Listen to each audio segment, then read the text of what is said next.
When it was founded back in 2005, Reddit's founders envisioned a kind of utopian public square where its millions of users, called Redditors, would vote on content and promote honest conversations, parsing digital fact from fiction.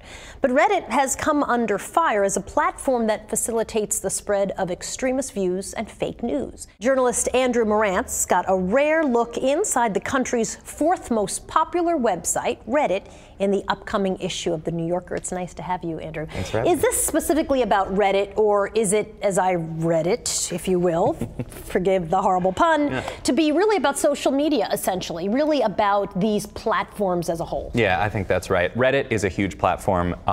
So is Facebook, so is Twitter.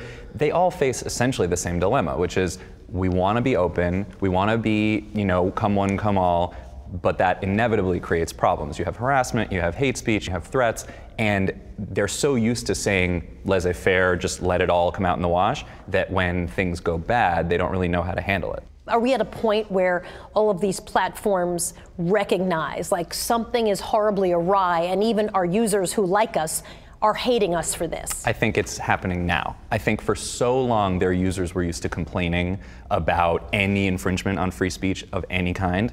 And now that we know that there was Russian disinformation, they're destroying democracy. Yeah, that's kind of a big deal. And women are speaking out about the harassment they're facing. There's lots of stuff about involuntary pornography. So it's kind of coming at them from all sides, and they can no longer lean on this free speech.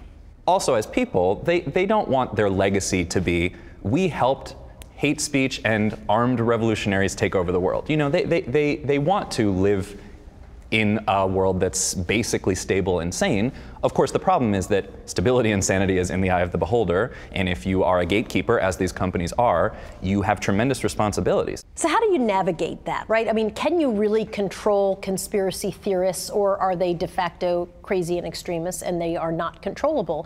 And is it worth it to remove them from your site, or do you destroy the site, which began with this idea of it being an open marketplace for everybody? Right, so that Reddit, to their credit, this whole interview is full of a bunch of horrible rhymes. I know. Go ahead. So, to their credit, Steve Huffman, the CEO of Reddit, did let me in to watch. And I think that really speaks to how seriously he takes the problem and how much he's willing to be transparent about how he doesn't have the answers. None of us has all the answers, but he's thinking it through and he's willing to take on the responsibility of being a gatekeeper. So there are certain clear rules that they can say, look, I tell the story of the Pizzagate conspiracy theorist, where they say, look, you can say whatever crazy stuff you want about that there's a dungeon of children in a DC pizzeria. If you dox people, if you publish their private information, or if you encourage people to show up places with guns, you're out. That's that all happened on Reddit. And that kicked the people out. So, and what we know is that actually when you do ban certain groups, according to some research that's been done, it has an effect. Now, obviously people freak out whenever any ban happens. Reddit people are extreme free speech people. So when there's a group like Fat People Hate that's devoted to hating fat people, they scream when that group is banned. We should tell the audience, like, you're not being sarcastic or pulling an example out of thin air. This is an actual group on an actual horrible Reddit thread. It's one of the tamer ones too. Yeah. I mean, it gets really, really terrible. And so at a certain point, the company has to step in and say, we love free speech, but certain things are not okay. So after Charlottesville, for example, they went in and found groups that were glorifying the violence, the white supremacist who killed a woman allegedly at that rally.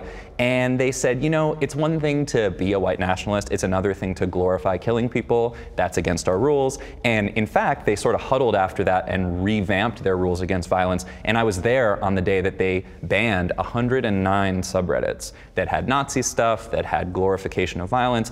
And I asked them, well, if the Nazi stuff is glorifying violence, what about Confederacy stuff? What about... Right, where's the line? Where's the line? And they were honest with saying, we don't know yet. Do you think that it's going to ultimately be a technology solution? Is it a policy solution? Is it a values solution? Yeah. Is it a little bit of all of the above? It's everything and more. I mean, there's no such thing as just a tech company anymore. These companies are some of the biggest companies in the world. So you can't just sort of say, well, we write code. They have lawyers on staff, they have policy people with doctorates, they have physics PhDs. These companies have a lot of power. And as long as they acknowledge that power and try like not just sort of pay lip service to it, but like actually think about how they can be a force for good in the world. Facebook went around saying their motto was move fast and break things, right? That's what they did. They moved really fast and they broke a lot of things. And possibly American democracy. Right, and so now they're going, oh, well, now we want to be, respectful and we want to be stewards of our environment. Yeah, okay, well, let's start now, and instead of talking about how disruptive we are, maybe we can like clean up after ourselves. Andrew Marantz, thank you so much. Fascinating article on Reddit, but I know you're talking about everybody and Reddit too. Yeah, thank you.